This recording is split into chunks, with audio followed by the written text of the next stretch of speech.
গর্ভাবস্থায় যারা রোজা রাখছেন তাদের জন্য চিন্তার একটি মুখ্য বিষয় হচ্ছে সারাদিন রোজা রাখার পরে তারা যা খাচ্ছেন সেই খাবারে তাদের বাচ্চার পুষ্টির চাহিদা পূরণ হচ্ছে কিনা। আপনি যে কোনো মাসেরই গর্ভবতী হয়ে থাকুন না কেন, গর্ভাবস্থার এক একটি মাসে বাচ্চার জন্য এক একটি জিনিস গুরুত্বপূর্ণ। যেমন প্রথম 3 মাসে বাচ্চার গঠন হতে শুরু করে, মাঝে 3 মাসে বাচ্চার মস্তিষ্ক, হার্ট, কঙ্কালতন্ত্র, প্রজননতন্ত্র ইত্যাদি বিকশিত হতে শুরু করে। শেষ 3 মাসে বাচ্চার গ্রোথ হতে থাকে, বাচ্চার ওজন দ্রুত বাড়তে থাকে, বাচ্চা জন্মের জন্য প্রস্তুত হতে থাকে। তাই প্রত্যেকটি মাসে গুরুত্বপূর্ণ, আর সঠিক খাদ্যাভ্যাস নির্বাচন করাটাও গুরুত্বপূর্ণ। রোজাদার মায়েদের জন্য আজকের ভিডিওটি খুবই দরকারি, কেননা আজ আপনাদেরকে এমন 5টি খাবার সম্পর্কে জানাবো যে 5টি খাবার ইফতারে কেউ খেতে পারলে সারাদিন না খেয়ে থাকার পরেও শুধুমাত্র ইফতারে খাবারের মাধ্যমেই বাচ্চার সমস্ত পুষ্টির চাহিদা পূরণ করতে পারবেন। সেই 5টি খাবার এমনই খাবার যা যেমন আপনার ভিটামিন ও খনিজের চাহিদা পূরণ করবে, বাচ্চার বৃদ্ধি নিশ্চিত করবে, আপনার দেহের আয়রনের ঘাটতি দূর করবে, জলশূন্যতাকে দূর করবে। পাশাপাশি এই খাবারগুলো আরও একটি কাজ করবে, সেটি হচ্ছে এই খাবারগুলো আপনার গ্যাস অ্যাসিডিটি বা কনস্টিপেশনের যে প্রকোপ আছে তাকে দূর করতে সাহায্য করবে। কোন সে খাবারগুলো জানতে পুরো ভিডিওটি জুড়ে আমাদের সাথে থাকতে হবে। Hello মামিজ, daddy's and all my lovely viewers, সকলের কাছে অনুরোধ থাকবে আপনারা যারা আজকে এই চ্যানেলে নতুন তারা অবশ্যই মা ও শিশু স্বাস্থ্য বিষয়ক এমন উপকারী ভিডিওগুলো পেতে চ্যানেলটি সাবস্ক্রাইব করে পাশে থাকা বেল আইকনটি ক্লিক করে অল নোটিফিকেশনে ক্লিক করে দেবেন। এতে করে আমরা ভিডিও আপলোড করার সাথে নোটিফিকেশন আপনাদের কাছেই পৌঁছে যাবে। আপনারা আমাদের Facebook page health Bangla beauty follow করুন। চলুন মূল ভিডিওতে যাওয়া যাক। আমরা জানি রোজা ভাঙার পরে সবচেয়ে জনপ্রিয় এবং ব্যবহৃত খাবার হচ্ছে খেজুর। এর অবশ্য বিশেষ কারণ রয়েছে। প্রিয় নবী সাল্লাল্লাহু আলাইহি ওয়াসাল্লাম রোজা ভাঙার পরে প্রথমেই খেজুর খেতে পছন্দ করতেন, তাই সুন্নত হিসেবে এটিকে পালন করা হয়ে থাকে। গর্ভবতী নারীদের জন্য এটি সাজেশনে দেয়া হলো। রোজা ভাঙার পরে অন্য কোনো খাবার খাওয়ার পূর্বে সর্বপ্রথমে আপনারা যে খাবারটি খাবেন সেটি হচ্ছে 3 থেকে 4টি খেজুর। যদি আজওয়া খেজুর নির্বাচন করে নিতে পারেন তবে খুব ভালো হয়। যদি আজওয়া খেজুর না থাকে সেক্ষেত্রে আপনি নর্মাল যে কোনো খেজুরই খেতে পারেন। তবে খেজুর খাওয়ার পূর্বে এটিকে ভালোভাবে ধুয়ে জলে 2-3 ঘন্টা ভিজিয়ে রাখতে পারলে খুব ভালো কাজে দেয়। যারা খেজুর খেতে পারছেন না বা নিয়মিত খেজুর খেতে ভালো লাগে না তারা মাঝে মধ্যে প্রথমেই ভেজানো কাঠবাদাম খেতে পারেন। 7-8টি কাঠবাদাম 6 থেকে 7 ঘন্টা আগে ভালোভাবে ধুয়ে ভিজিয়ে রেখে ইফতারের সময় সেটি খেতে পারলে এটিও আপনার পুষ্টির চাহিদা পূরণ করতে সাহায্য করবে। যারা ইফতারে খেজুর খেতে চাচ্ছেন তারা 3 থেকে 4টি পরিমাণ খেজুর খেতে পারেন এবং খেজুর খাওয়ার পরে শরবত বা জল পান করতে পারেন। এতে করে ইনস্ট্যান্ট আপনি অনেক বেশি এনার্জি পাবেন।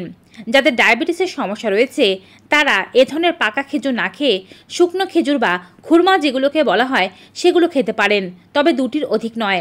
এই খুরমাকেও আপনাদেরকে আগে জলে ভিজিয়ে রেখে কিছুটা নরম করে তারপরে ইফতারে খেতে হবে। দ্বিতীয় খাবারটি হচ্ছে দুধ। দুধ পুষ্টির অন্যতম উৎস। এটিতে যেমন আপনি আয়রন পাবেন তেমনই পাবেন ক্যালসিয়াম ও ভিটামিন ডি। সারাদিন না খেয়ে থাকার ফলে আপনার দেহে যে পুষ্টির ঘাটতি হয়েছে তাকে ইনস্ট্যান্ট পূরণ করতে সাহায্য করবে দুধ। আপনি 1 গ্লাস কুসুম গরম পরিমাণ দুধ পান করতে পারেন। যদি কুসুম গরম না খেতে চান সেক্ষেত্রে নর্মাল টেম্পারেচারে দুধ খেতে পারেন, তবে এটিকে একেবারেই শীতল অবস্থায় খাওয়া উচিত হবে না, কারণ এতে করে আপনার ঠান্ডা সমস্যা বেড়ে যেতে পারে। যদি দুধ খেতে ভালো না লাগে তবে দুগ্ধজাত অন্য কোনো খাবার যেমন দই অথবা দুধ দিয়ে বানানো অন্য কোনো মিষ্টান্ন খেতে পারেন, তবে মাঝে মাঝে ঘুরিয়ে ফিরিয়ে খাবেন। কোনো দিন দই খাবেন, কোনো দিন দুধ খাবেন, কোনো দিন দুধ দিয়ে বানানো অন্য কোনো খাবার খাবেন। যারা দই খাচ্ছেন তারা দইয়ের সাথে চিরা মিশিয়েও খেতে পারেন। মিষ্টি দই এবং চিরা গর্ভাবস্থায় একটি আদর্শ খাবার, কারণ এটি গ্যাস অ্যাসিডিটির সমস্যাকে কমায় এবং আপনার সারাদিনের পুষ্টির অভাবকে পূরণ করতেও সাহায্য করে এবং এটি আপনার পেটকেও ঠান্ডা রাখে। ইফতারে আদর্শ খাবারের কথা যেহেতু বলা হচ্ছে সেখানে কলাকে ভুললে কোনোভাবেই চলবে না।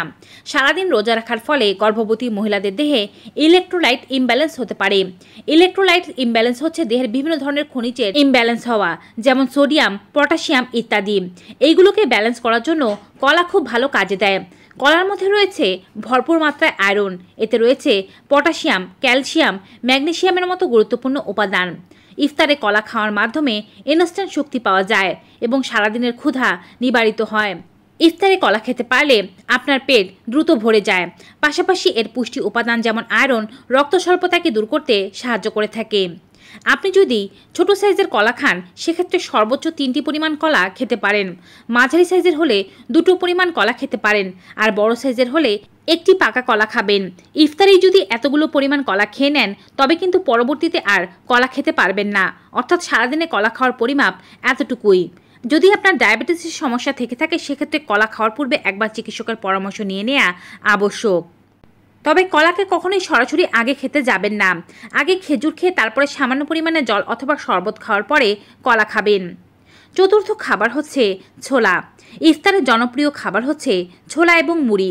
তবে ইফতারে যেভাবে ছোলা ও মুড়ি খাওয়া হয় আমি সেভাবে খাওয়ার পরামর্শ দেব না গর্ভবতী মহিলাদের, কারণ এভাবে ছোলা ও মুড়ি খেলে এর পুষ্টিমান পাওয়া যায় না, বরঞ্চ আরও ওজন বৃদ্ধি পেতে পারে আপনার রক্তচাপ। ছোলা খেতে পারেন ভিন্নভাবে। 1 মুঠো পরিমাণ ছোলা ভালোভাবে ধুয়ে জলে ভিজিয়ে রেখে এটিকে হালকা একটু পরিমাণে লবণ দিয়ে সেদ্ধ করে এই ছোলাটি আপনি কাঁচা পেঁয়াজ, কাঁচা লঙ্কা এবং শসা ও টমেটোর সাথে মিশ্রিত করে খেতে পারেন। এছাড়াও যদি শুধু ইফতারে কাঁচা ছোলা খেতে পারেন এটিও ভালো ফল দেয়। তবে অনেকেই কাঁচা ছোলা খেয়ে হজম করতে পারেন না। যে সমস্ত গর্ভবতী মহিলাদের হজমের সমস্যা রয়েছে বা কাঁচা ছোলা খেলে গ্যাস অ্যাসিডিটির সমস্যা হয় তারা হালকা সেদ্ধ করা ছোলাই খাবেন। যারা অনেক বেশি তেল মশলা দিয়ে ভাজা করা ছোলা খাচ্ছেন তারা মাথায় রাখবেন এতে করে কিন্তু ছোলার পুষ্টিমান পাওয়া সম্ভব হচ্ছে না, বরঞ্চ আপনাদের হাই ব্লাড প্রেশারের সমস্যা বেড়ে যেতে পারে। যদি ছোলাকে আপনারা ভুনা করে খেতেই চান সেক্ষেত্রে রান্নার সময় খুব সীমিত পরিমাণে তেল ও লবণ ব্যবহার করতে হবে। লবণ যতটা সম্ভব গর্ভাবস্থায় পরিহার করতে হবে, বিশেষ করে এটি যদি কাঁচা লবণ হয়ে থাকে, কারণ এটি গর্ভবতী মহিলাদের রক্তচাপের পরিমাণ বাড়াতে পারে। গর্ভাবস্থায় ছোলা হতে পারে একটি আদর্শ খাবার।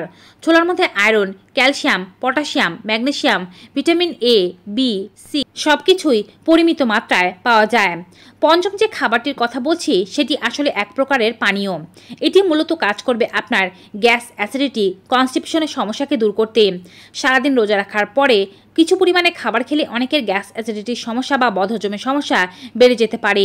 এই খাবারটি আপনাদের গ্যাস, অ্যাসিডিটি ও বদহজমের সমস্যাকে পরিহার করতে সাহায্য করবে এবং পেটকে ঠান্ডা রাখবে, যার ফলে রোজা রাখার ফলে আপনার কোনো প্রকারের অস্বস্তি হবে না। এই পানীয়টি প্রস্তুত করতে আপনাদের লাগবে ইসবগুলের ভুসি এবং গুড়। অধিকাংশ মানুষই এই পানীয়টি ইফতারে খেয়ে থাকেন, তবে ভুলভাবে বানান এবং ভুলভাবে খান। গুড় এবং ইসবগুলের ভুসি একসাথে ভিজিয়ে খেয়ে ফেলেন, এতে করে কিন্তু কোনো উপকারিতা পাওয়া যায় না। এই পানীয়টি তৈরি করার জন্য আপনি 1 গ্লাস জলের মধ্যে পরিমাণ মতো গুড় দিয়ে আগে ভিজিয়ে রাখবেন। যখন গুড় ও জল সম্পূর্ণরূপে ভিজে যাবে তখন চাইলে সামান্য পরিমাণে লেবুর রসও দিতে পারেন। লেবুর রস দেওয়াটাই সম্পূর্ণ আপনার ইচ্ছার উপরে নির্ভর করছে। কোনোভাবেই আগেই ইসবগুলের ভুসি ভিজাবেন না। ঠিক যখন আপনি এই জলটি সেবন করবেন বা পানীয়টি সেবন করবেন তখনই ইসবগুলের ভুসি দিয়ে সঙ্গে সঙ্গে জলটি খেয়ে ফেলবেন। এতে করে আপনার পেট ঠান্ডা থাকবে, গ্যাস অ্যাসিডিটির সমস্যা একেবারেই দূর হয়ে যাবে, পাশাপাশি কনস্টিপেশনের সমস্যাও হবে না। ইফতারে এই 5 ধরনের খাবার মিক্সড করে খেতে পারলে গর্ভবতী নারীরা পুষ্টি চাহিদাও যেমন পূরণ করতে পারবেন, তিনিও সুস্থ থাকবেন এবং বাচ্চাও সুস্থ থাকবে। ভিউয়ার্স, আজকের এই ভিডিওটি আপনাদের কাছে কেমন লেগেছে কমেন্ট বক্সে জানাতে ভুলবেন না। ভিডিওটি ভালো উপকারী মনে হয় থাকলে অবশ্যই বেশি মাত্রায় like, comment, share and subscribe. দেখা হবে আবার নতুন একটি ভিডিওতে নতুন কিছু উপকারী তথ্য নিয়ে। ততক্ষণ পর্যন্ত সকলে ভালো থাকুন, সুস্থ থাকুন। Good bye and take care.